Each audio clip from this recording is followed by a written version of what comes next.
is Josie. I'm a mother to one incredible 1-year-old that makes me appreciate every second of life. My partner and I are teachers. He is in the very beginning stages of becoming a music teacher, while I have been teaching for over 6 years. Um, Other things about me is that I am born and raised in Los Angeles, California, where I still live with my family, and I am a lover of all things nature. A little bit about my professional background and experience. My time in education started as a teacher assistant that piloted a reading program for the school that I was working at the time. During this time, I developed a really deep love of literacy and working with early elementary students. From there, the principal of the school connected me with a nonprofit organization known as the Literacy Project that aimed to eliminate illiteracy. While there, I worked with 3 different schools within the Los Angeles Unified School District, and working with the program allowed me to gain experience and knowledge needed to be an effective classroom teacher. The following year, I actually began working in a private school as a second grade teacher, and then later, I began teaching a multi age classroom that included students that were of ages 7 to 9, essentially second and third grade.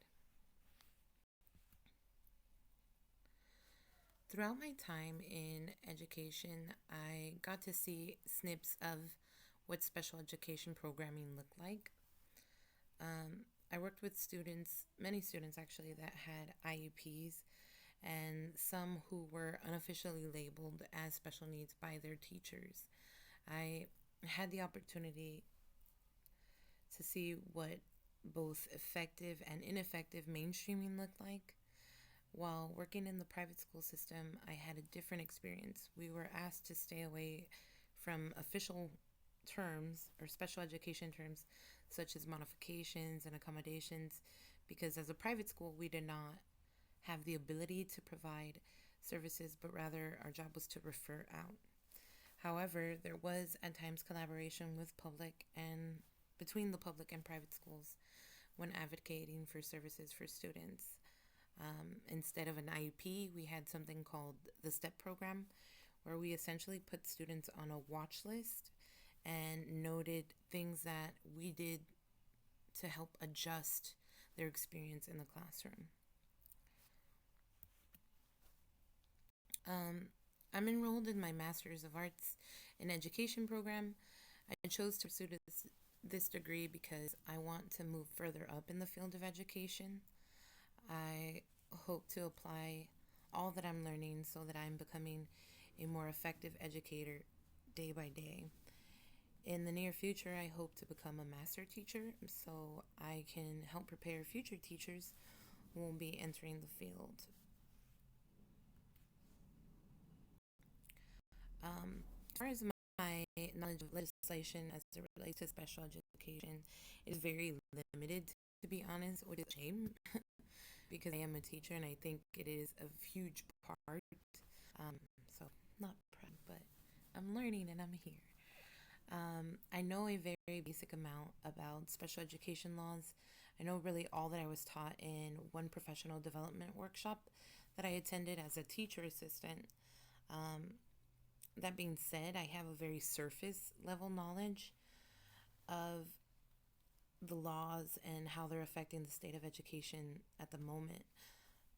My experience with learners with exceptionalities, though, started in my own education.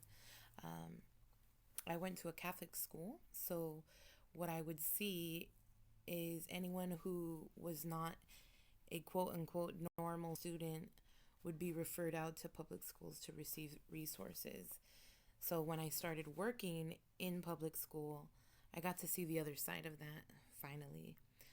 I saw students with physical disabilities being fully integrated into a general education classroom effectively, and students with mental health disorders being advocated for by teachers who were truly invested in their success. Um, I think the most amount of experience, however, came from actually sitting in IEPs because I was a translator.